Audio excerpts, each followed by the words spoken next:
What's up, gamers? DreamcastGuy here, and I can't believe I'm talking about this today, but let's really kind of dig deep into the idea that Kickstarter isn't a total dumpster fire anymore. It's kind of miraculous that this has happened, but over the course of the last 16 months, I feel like we're finally seeing a complete shift in the idea of crowdfunding. See, over the course of the last couple of years, we've definitely seen tons and tons of games that got giant sums of money only to be canceled, incomplete, or come out as a total dumpster fire in the case of stuff like Mighty Number 9. But we're finally seeing the other side of that. I feel like at its heart, crowdfunding in general kind of has a giant problem, which is that the people behind these projects often have passion and even talent, but not the business savvy to actually create their vision. You know, let's face facts. I'm just a YouTuber. I absolutely love reviewing games, I play them all the time for fun, but if you randomly gave me $1 million,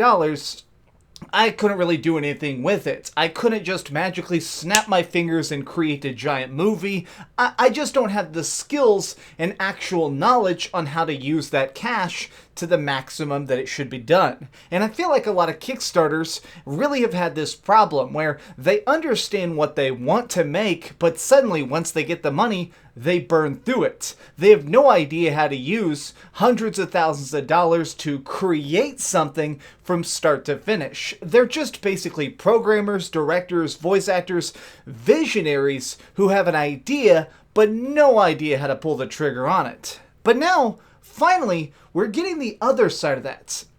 The people who fully understand what they're doing and have enough sense to pull it off. I'm kind of impressed because I feel like it's completely winning over somebody like me who has been very, very vocal against all this kind of stuff for years. It's kind of showing that now, at last, the people who know what they're doing have taken over the site. I mean, look at this. I am just absolutely losing my mind. I've beaten this game 4 times now, and it blows my mind. So this is actually just a totally for fun side project that is a byproduct of the Kickstarter for Bloodstained Ritual of the Night. Now that's obviously just supposed to be a humongous new version of Castlevania, but being done by fans and the original creators. Well, while they're making that big giant epic game, they decided to completely just for fun make an 8-bit version of it. This is going to be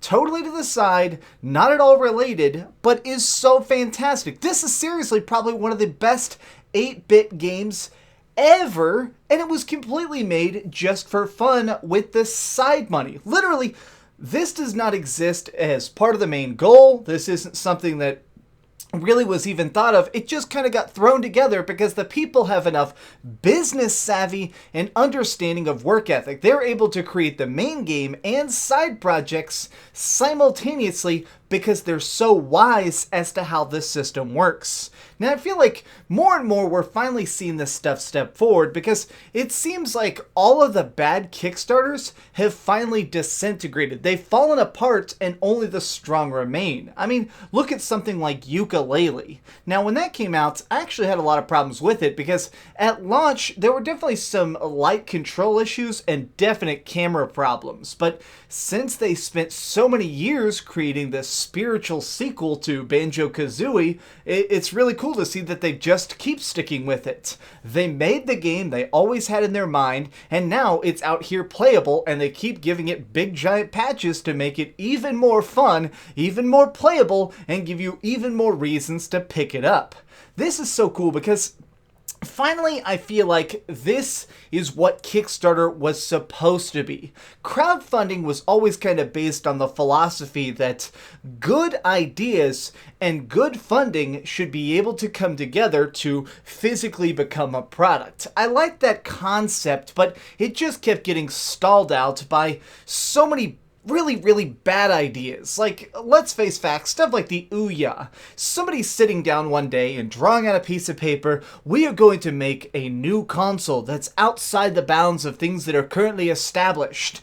Now, that's a pretty cool and bold concept, but what happens when your idea of a new console is essentially an Android cell phone inside of a box for $100?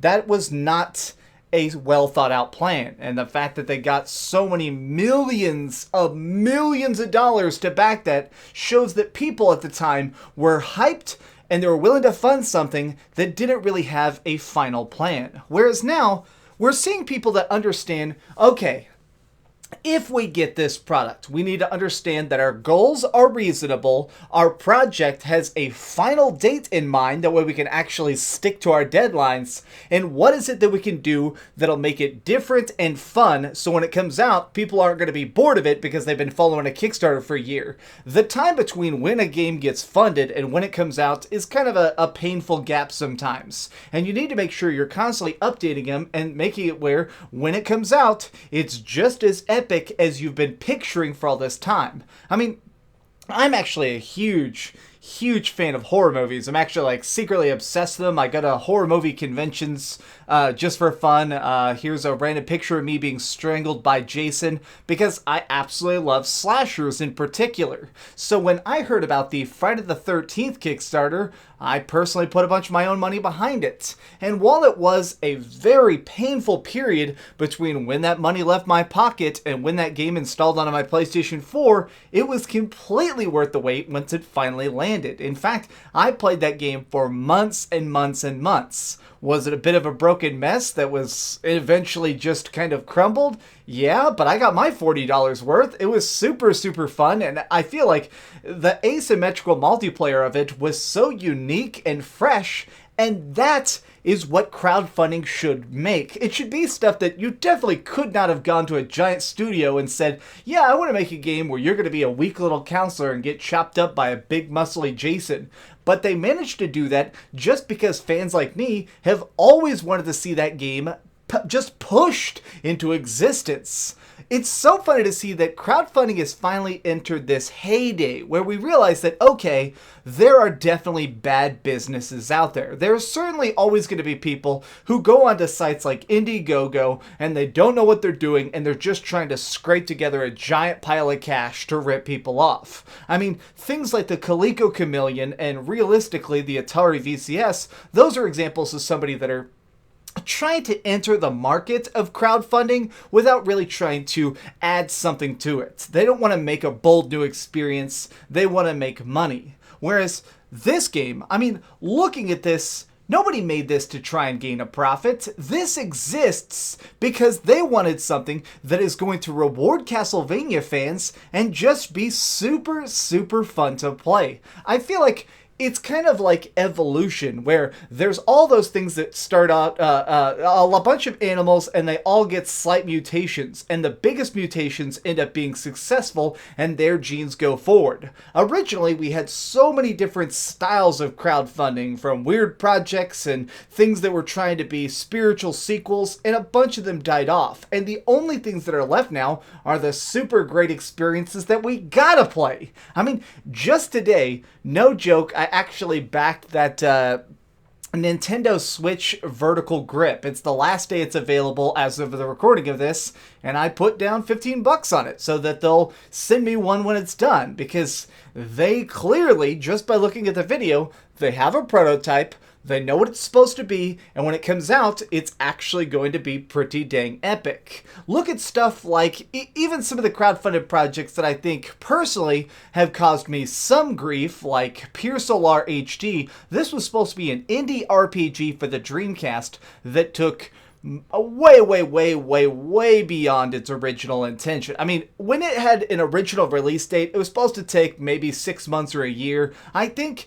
between the time when I paid for that and the time I got it was, I think, 3.5 years.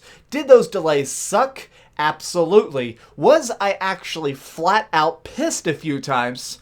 Honestly, yes. But in the end, I got what I paid for. I managed to get a game that melted my brain, and it made me realize that there is, at last, a good side to Kickstarter.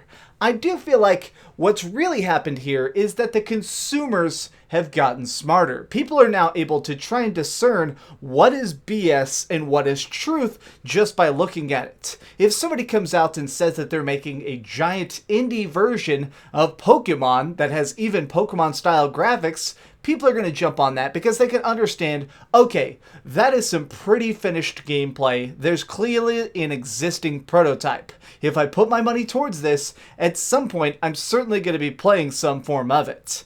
And stuff where it's like people trying to ask for money for a giant spaceship game that looks like it's never ever going to come out, people at last know to avoid it. But what do you think about this? Are you actually happy that crowdfunding has found its footing? We're in an era now where if somebody is smart enough and knows what they're doing, they actually can make something that's worth playing. Even if you do have to avoid the mighty number 9s of the universe. But tell me your thoughts in the comments down below. If you enjoyed this video, please give it a like, share with your friends, and subscribe if you haven't already. But do me the biggest favor of all and keep dreaming. Can I just be honest with you for a second?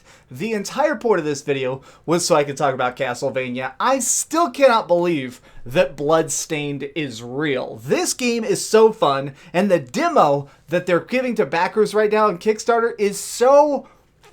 it's amazing. I am so happy to be a gamer during this time period. Alright, I'm going to go play through this again. I'm trying to do a special run and beat every boss without being hit, so let's do that.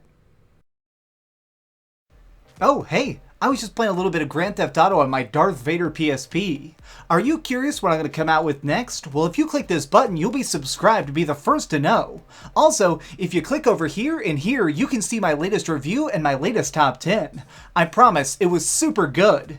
Or it was really bad and I'm sure you can just make fun of me in the comments. Either way, it'll be a lot of fun. Thanks so much for watching.